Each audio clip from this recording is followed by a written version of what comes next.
আমি জনাব মির্জা ফখরুল ইসলাম মাননীয় মন্ত্রী এবং সংসদ সদস্য যে প্রস্তাব উত্থাপন করেছেন আমি তাকে সমর্থন করছি।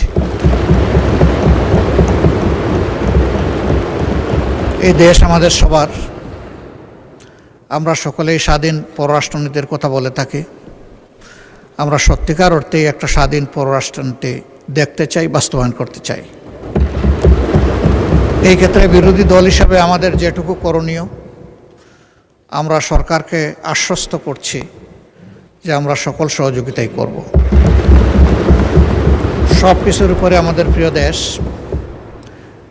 যে দুটি দেশ সফরের মধ্য দিয়ে তার সরকারি সফর শুরু হলো, দুটি দেশই আমাদের দীর্ঘদিনের বন্ধু এবং তারা পরীক্ষিত বন্ধু। তবে এটি ঠিক যে বাংলাদেশ একটা ইম্পোর্ট বেসড কান্ট্রি। আমাদের এক্সপোর্টের চেয়ে ইম্পোর্ট অনেক বেশি, ব্যবধানটা অনেক বড়। আমাদের এক্সপোর্টের মূল দুইটা খাত, একটা হচ্ছে রফতানি, আমরা যেটা আরএমজিতে করে থাকি, আর একটা আমাদের ম্যান পাওয়ার, আমি রপ্তানি বলি না, তাদেরকে আমরা পাঠিয়ে থাকি। এটাকে ডাইভার্সিফাই করার যথেষ্ট সুযোগ আমাদের রয়েছে। তার জন্য দরকার শর্ট, মধ্য এবং দীর্ঘমেয়াদী প্ল্যান। আমি আশা করি যে মাননীয় প্রধানমন্ত্রী তার সফরে এই বিষয়গুলা মাথায় রেখেই তিনি দুইটি দেশের সাথে আলাপ আলোচনা করেছেন।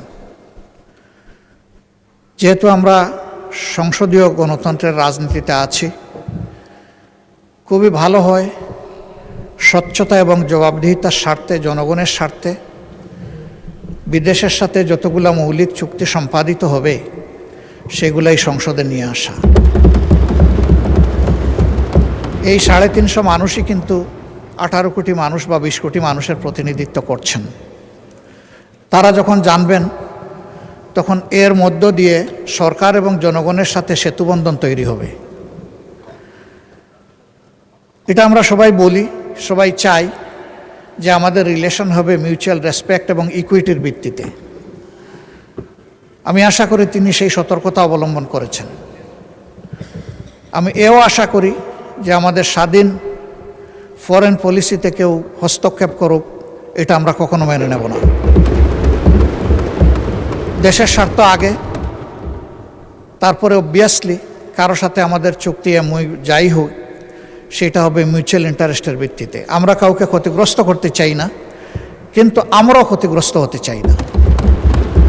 এই ভারসাম্যটা রক্ষা করেই আগামীর পলিসি যেন পরিচালিত হয়। আমি মাননীয় প্রধানমন্ত্রীর সুস্বাস্থ্য এবং দীর্ঘায়ু কামনা করছি এবং তার সরকারের সফলতাও কামনা করছি। শুধু এতটুকু যে এই সংসদ যেন সকল কর্মকাণ্ডের মূল কেন্দ্রবিন্দু হয়, সংসদকে বাইপাস করে যেন কিছুই না হয়, সব কিছু হোক সংসদের ভিতরে। এই সংসদ আলো ছড়াক, আগামী দিনে জনগণ, সরকারি দল, বিরোধী দল সকলের কার্যক্রমকে তাদের অ্যাকাউন্টে নিয়ে তারাই তাদের সিদ্ধান্ত নেবে। এখানে সরকারি দল সকল ক্রেডিট নেবে আর বিরোধী দল সব কিছুতে বিরোধিতা করবে। আমরা ব্যক্তিগতভাবে এবং দলগতভাবে আমরা এই কালচার সমর্থন করি না। সরকারি দলকেও বিরোধী দলকে সম্মান করতে হবে, আর বিরোধী দলেরও দায়িত্ব থাকবে দেশ গঠনে তার জায়গা থেকে যথাযথ ভূমিকা রাখা। সবাইকে ধন্যবাদ। আমি এই প্রস্তাবকে আবারও সমর্থন দিয়ে আপাতত কথা শেষ করলাম। আল্লাহ হাফিজ। আসসালামু আলাইকুম রহমতুল্লাহ।